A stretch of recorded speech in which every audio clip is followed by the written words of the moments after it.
Hi, guys. All right. So, Virgos, let's go ahead and jump on in and just see where this one takes us. I wanted something a little brighter, a little sunnier. So, we'll just see. We've got a Queen of Cups. It's actually in the reverse for starters. This can talk about someone who has turned off the faucet of love. Their emotions have been tuned down a little or altogether. It can also be someone who has said, I just don't feel that way anymore, but it can also be somebody who's clinging, holding on. Oh no, it's somebody who's transforming into an Empress who wants a Four of Wands. Someone says, I ain't going to be a Queen of Cups. Why? When I'm an Empress. So this is like the second time that I've seen it this way. I can't remember what other storyline I did where I looked at a queen in the reverse and the very next card was an Empress.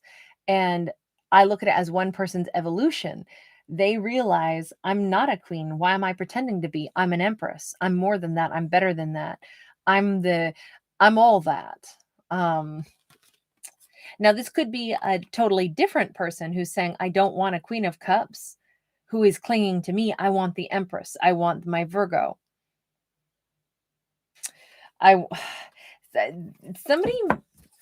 Somebody is either evolving. Well, let me put it this way. No matter how we slice it, we have a character evolving because they are recognizing the difference between a Queen of Cups in the reverse and an Empress.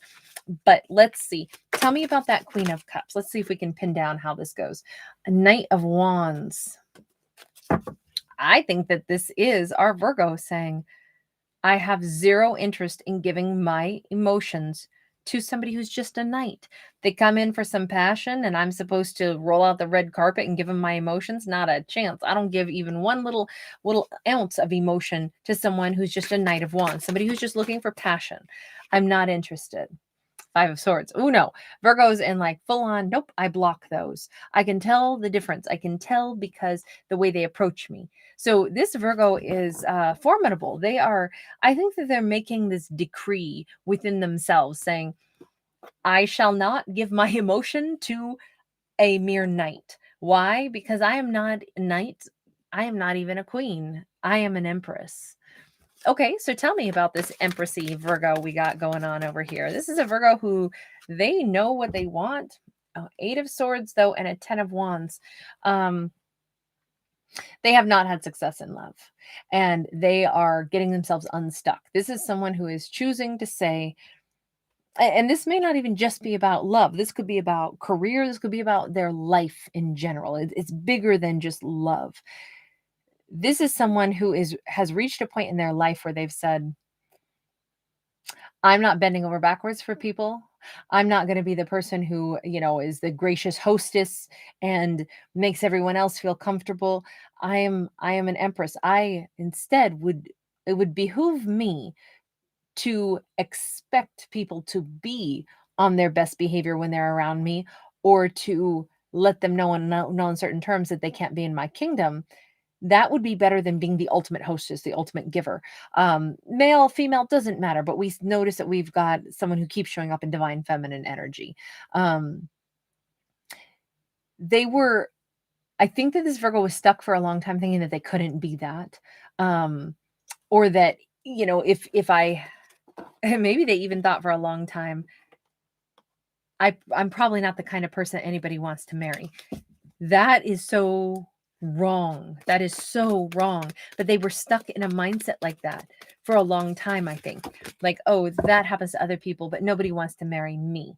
World card, yes. Major transformation. Chariot card, yes. Move forward. Page of Cups. Yeah, they needed to look at that negative thought process in a totally different way. Move beyond that. Capricorn, Cancerian energy. I almost feel like this Virgo needed to say, I'm sorry to me, to my own self. I'm sorry, self, that I've been saying that we're not allowed to be loved, or that we'll never have someone, or that we'll never have a Four of Wands relationship. Three of Swords, Two of Wands. I think that this Virgo is just now realizing maybe that they spent a significant amount of their lives insisting in their head, not in their heart, but in their head, that I'm damaged goods. so no one would want me. And they're only just now starting to realize that that was a mantra that they had for a long time. Well, there's not going to be, I don't get that. Other people get the happy ending, but I don't. This is changing. Why is this changing so much for our Virgo? I'm thrilled that it is, but what is the Nine of Swords? I say, what is the mechanism that's helping them change? This actually says that they're kind of nervous about this. They're kind of I want to say partly they've cried their last tear, and they know that that is it's they can't be scared of having really high standards and expecting Five of Wands in the reverse. I want to say whatever happened to this Virgo to make them have this negative dialogue in their head, they're letting go of all of that. They're not blaming themselves for it, which is really important. They've been stressed out, but I think that they might also have realized that, do you know how many other people walk this earth that feel the exact same way, that are convinced I don't get to be happy, only other people do. But really, if everybody walks around thinking that, oh, your life is better than mine, you have a loving relationship, I'm sure you do, or you're capable of it, and somebody loves you, but nobody's going to love me like that. I think that they just now, it kind of like hit them like, oh my God, wait a minute. How many people on this planet are walking around desperately lonely, telling themselves the same negative storyline that other people get something that I don't. I must be damaged goods. This Virgo is like, oh my gosh. Maybe they met somebody who was really stressed out. Maybe they shared a moment with someone and they said, this clicks. I've been really stressed, and then I can see how it makes me think negatively. What if somebody else thought that same thing?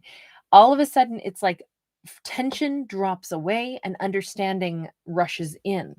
That's that's a pretty strong message on that one. I like that. I like the sense of awareness that, wait a second, maybe I've been too narrow visioned. I've been telling myself this negative self-talk, and it's always been about I'm no good, without realizing, what if a bunch of people have been saying that to themselves? King of Wands. Maybe Virgo has met someone that they think is amazing, and they saw something in that person. Look at how he holds his hands so nervous here.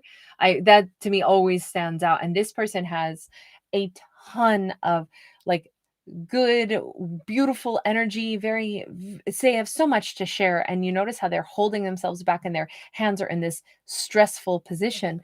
I wonder if the Virgo got a glimpse of the inner workings of a King of Wands mind, somebody that they go, that king is a beautiful person. They're like amazing. How could they be walking around echoing some of my own thoughts of like, I'm probably not worthy, I'm probably not lovable? I think that Virgo just got a snapshot into somebody else's skull who they think is an amazing person, and it hit them like a ton of bricks that, wait a minute, I'm not the only one who feels like that sometimes. Well, then maybe there's nothing wrong with any of us. Maybe that's just a thing that we all go through, and we tell ourselves that when we have ups and downs in life, and we insist in ourselves because we don't know anybody else's life or what they are walking through. This is a really it's a nice eye-opening energy here, and it's giving Virgo a whole reset button, which is beautiful. Six of Wands. They're actually feeling really good, and maybe this King of Wands is actually feeling really good as well. Maybe Virgo's already interacted with someone who they made sure that they told that person that they were amazing, and that person responded, and Virgo saw like that like connection, like, oh wow, they Wheel of Fortune, everything's changing. It's about time. It's about time. This is that old dialogue. Totally, we don't need it anymore. It's out of our heads. It's out of our energy flow. We got an Ace of Pentacles. We got the Six of Swords. Oh my God, this is so positive. Whole new day, whole new energy, whole new Virgo, whole new way of talking to oneself, whole new perception of love, of life, of our place within this world. I belong here. I'm not out of place. I'm not broken. I'm just a human, just like everybody else. And dang, I get to move on from that negative dialogue. This is so exciting. And I get to look at an opportunity with fresh eyes. Tell me a little of that King of Wands. Page of Swords. This King of Wands might have been, like watching Virgo for a while, learning about the Virgo. Oh, definitely the Hermit. They had been on their own hermit's journey, but they had spent a lot of time watching the Virgo on their own journey. These are two people that are really well suited to each other. They were so nervous about coming forward. Two of Swords. How are they approaching this Virgo then? Eight of Pentacles, through the workplace somehow, or they've been working up the energy to do this. But this King of Wands, I think Virgo sees a kindred spirit in them. Seven of Wands, it's maybe there's some kind of like really amazing energetic exchange, dialogue that becomes passionate. Whatever this is, I want to say that these two light each other's fire, and they also realize in one another that we all go through such similar, energies, such similar like self-talk that is not very nice that we tell ourselves, and that it doesn't have to be that way. There's passion brewing between these two. There's something really sweet here. Tower, total change, total overhaul for this King of Wands as well. This Virgo somehow maybe has impacted them. I don't know if this is someone that the Virgo worked with, and through, just smaller interactions, the way they observe the Virgo, maybe they saw the Virgo as somebody that was like really valuable, and they realized that the Virgo didn't think that of themselves.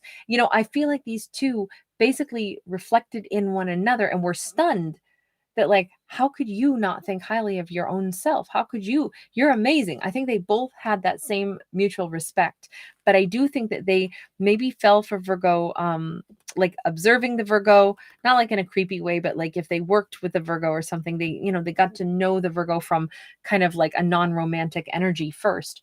Two of Wands, Queen of Wands, yeah, they see the Virgo as their partner. They see the Virgo as, God, I hope that they'll choose me. This Virgo is, they can have anybody that they want. Will they choose me? This King of Wands sees a Virgo as the Queen of Wands. That's so wild. They were so sure of this for so long. Meanwhile, Virgo was like, oh, it'll never happen for me. But I want to be that person. Why did I tell myself that? No, I'm ready. I'm ready to be seen as the Empress now. That determination is perhaps and not just determination, that expectation that I want a long-term amazing connection with somebody that's fabulous, who thinks the world of me and I think the world of them. I want a Four of Wands. Yes, I can have that. This is the first time maybe Virgo has said those things for themselves, and now that they've said it, it's like, here it comes. A King of Wands sees them as their long-term partner. That's actually, it's really nice to see that the negative self-talk was the major thing that we just had to get out of the way. Is there any final message for the Virgo here? The Two of Swords in the reverse. Don't hold back on the things that we really want in our lives. Don't hold back on, like if we, instead of saying, I want that, but I probably can't have it. The universe is like, do not sabotage. Do not announce that you want something and then follow it up with, but I can't have it. That basically is the same as saying, like, that's really great, but I reject it. Universe, don't bring it to me because I'm going to reject it because I don't think I'm worthy of it. The universe is like, never doubt that you deserve absolutely every amazing thing that is out there. You are worthy of all of it. So call it in all the time, make this bond with this person. Don't doubt that they care about you, love you, and want to be with you. They see you as sexy. They see you as your person, their person. They see you as a Queen of Wands. They're over there thinking you could have anybody. Virgo, don't get up in one's head and say, oh, they probably don't mean it. There's no way. Don't revert back to the self depreciating, dialogue in one's head. That's what that Two of Swords in the reverse said to me. Don't block the blessings. Don't block the knowledge that already struck, which is, wait a second, I've been telling myself this. Somebody else has been telling themselves the same negative dialogue. We're not going to do this anymore. It's like, stick to that. So that you can really say, no, I deserve to be loved. I'm going to be loved. And that person loves me. Let's do this. So I'm going to leave it there. Thank you so much for hanging out with me, guys. If you do watch my channel, if you enjoy it and want me to keep doing it, please make sure you give it a thumbs up and subscribe. It's the best way you can support my free channel with those free actions. It's awesome feedback for me and it helps my channel to grow. And that's so important to me as a free content creator. So thank you for that. And if you're new here, welcome. I am indeed a fictional storyteller, not a psychic. Bear that in mind. Wish I had that gift. I do not. I have the gift of storytelling. So I hope you have a good time when you're here. At the end of the day, I hope it's always empowering to be reminded only you will decide what your outcome shall be. All right, take care. Bye.